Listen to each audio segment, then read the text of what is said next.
ব্রেকফাস্টে কিংবা বাচ্চাদের টিফিনে বানিয়ে ফেলুন ফুলকপির পরোটা, যেটাই আজ আমি আপনাদের সাথে শেয়ার করব। হেসেল লাভার চ্যানেলে আপনাদের সবাইকে স্বাগত। প্রথমে একটা বড় মিক্সিং বোল নিয়েছি, একটা ডো বানাবো। নিয়ে নিচ্ছি 1.5 কাপ গমের আটা, আর দিচ্ছি 1/2 কাপ ময়দা, 1/2 চা চামচ নুন আর 1 চা চামচ চিনি। একটু হাত দিয়ে মিশিয়ে নেবেন। এবার যোগ করব 2 চা চামচ তেল। তেলের পরিমাণটা আমি খুবই কম নিয়েছি। আবারও তেলের সাথে আটা খুব ভালোভাবে অল্প অল্প করে পানিটা উষ্ণ গরম পানি নেবেন। পানি একেবারে না দিয়ে খুব অল্প অল্প করে কয়েকবারে দিয়ে একটা স্মুথ ডো তৈরি করবেন। দেখুন, এখানে আপনারা চাইলে শুধু গমের আটাটা ব্যবহার করতে পারেন, অথবা গমের আটা আর ময়দা সমান পরিমাণে নিতে পারেন। শুধু যদি ময়দা ব্যবহার করেন সেক্ষেত্রে পুর ভরার পরে বেলতে সমস্যা হবে। এবার উপর থেকে একটু তেল মাখিয়ে একটা কাপড় দিয়ে ঢেকে রাখবো 30 মিনিটের জন্য। এদিকে আপনাদের ফুলকপিটাকে কেটে দেখাই। আমি এখানে মাঝারি সাইজের একটা কপি নিয়েছি, আর একটা কপির হাফ নেব। আপনাদের কাছে যদি বড় কপি থাকে সেক্ষেত্রে একটা বড় ফুলকপি নিয়ে নিতে পারেন। দেখুন আমি এখানে কিভাবে কাটছি। শুধু ফুলের অংশটাই নেব, ডাটার যে অংশটা সেটা যতটা সম্ভব বাদ দেওয়ার চেষ্টা করবেন। এবার খুব ভালোভাবে কপিটাকে ধুয়ে নিতে হবে। তারপর এদিকে একটা কড়াইতে পানি বসিয়ে রেখেছিলাম, তার মধ্যে দিয়ে 1 চা চামচ নুন দিয়ে দিলাম।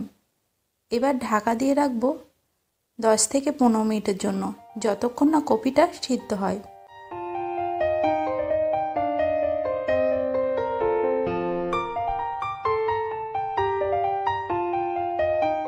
সিদ্ধ হয়ে গেলে পানি ঝেড়ে তুলে নেবেন। একটু ঠান্ডা হলে এটাকে ম্যাশ করে নেব। ফুলকপিটাকে খুব ভালোভাবে ম্যাশ করবেন। খেয়াল রাখবেন যেন কোনো গোটা অংশ না থাকে, তাহলে পুর ভরার পরে পুরটা বেরিয়ে যেতে পারে।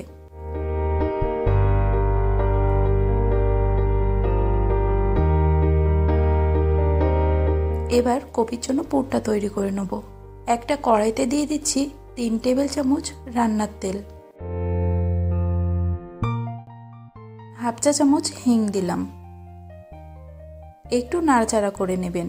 এবার দেব 1.5 চা চামচ আদা বাটা। যারা নিরামিষ খেতে চান তারা এইভাবে বানাতে পারেন। আর আপনারা চাইলে এখানে পেঁয়াজ, রসুন সবকিছু যোগ করতে পারেন। একদম মিহি করে কুচিয়ে রাখা কাঁচা লঙ্কা দিলাম 1/2 চা চামচ। খুব ভালোভাবে একটু নাড়াচাড়া করে এর মধ্যে এবার ম্যাশ করে রাখা ফুলকপি দিলাম। ফুলকপিটা 5-7 মিনিট খুব ভালোভাবে নাড়াচাড়া করবেন। তারপরের মধ্যে কিছু গুঁড়ো মশলা, 1/2 চা চামচ ধনের গুঁড়ো, 1 চা চামচ ভাজা জিরের গুঁড়ো আর 1 চা চামচ গরম মশলার গুঁড়ো, 1/2 চা চামচ নুন দিলাম। নুনটা আপনারা নিজেদের স্বাদ মতো দেবেন।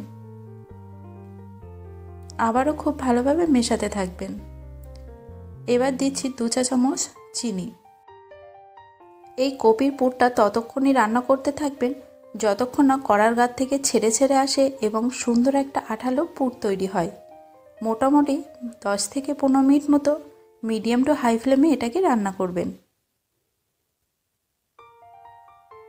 তারপর এটাকে নামিয়ে নিলাম। এবার 30 মিনিট পর ডোটাকে নিয়ে আবারও খুব ভালোভাবে হাত দিয়ে এভাবে মথে নেবেন। এরকম খুব ভালোভাবে মাখলে কি হয়, ডোটা সুন্দর সফট হয়। এবার এর থেকে লেচি কেটে নেব। লেচিটা একটু বড় সাইজের কাটবেন। সাধারণত লুচি করা হয় তার থেকে যথেষ্ট বড়। সবগুলো একইভাবে কেটে নিলাম। ঢাকা দিয়ে রাখবেন।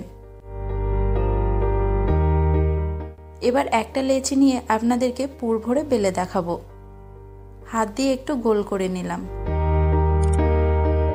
তারপর হাতে নিয়ে সামান্য একটু আটা দিলাম। যেমনটা আমি ভিডিওতে দেখাচ্ছি এরকম হাত দিয়ে একটা বাটির শেপ মতো করে নেবেন। মাঝখানটা একটু চেপে ফাঁকা করবেন। তারপর এর মধ্যে আমি পরিমাণ মতো পুর দেব। আমার এখানে মোট 6টার ডো তৈরি হয়েছিল। তাই আমি পুরটাকেও সমান পরিমাণে 6টা ভাগ করে নিয়েছিলাম। এবার পুরটা দিয়ে এরকমভাবে হাত দিয়ে মুড়ে দেবেন। খেয়াল রাখবেন যেন পুরটা বাইরে না যায়।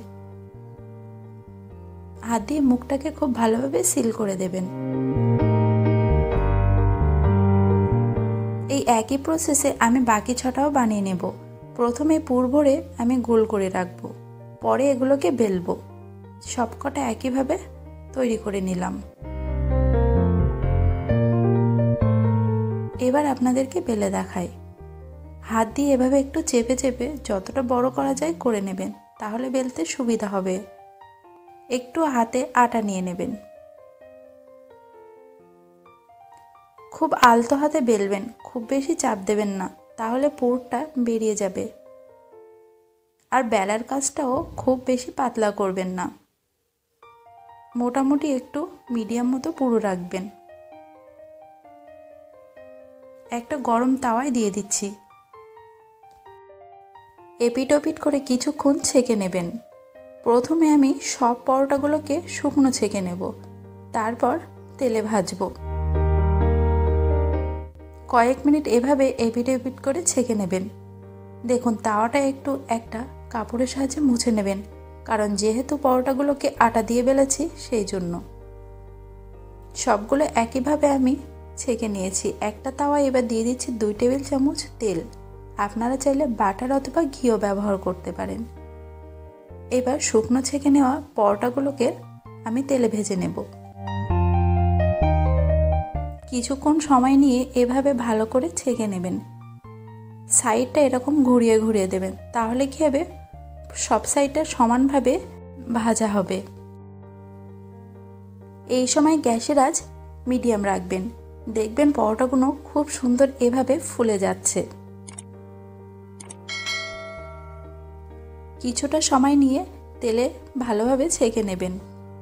দেখুন এখানে আমি প্রথমেই সবগুলো শুকনো ছেঁকে নিয়েছি, তারপরে তেলে ভাজছি। তার কারণ যখন পরিবেশন করব তাহলে সবগুলো একসাথে গরম থাকবে, তাছাড়া সুবিধাও হবে। যারা এখন আমার চ্যানেলটি সাবস্ক্রাইব করেননি তারা ভিডিওটি ভালো লাগলে অবশ্যই সাবস্ক্রাইব করবেন।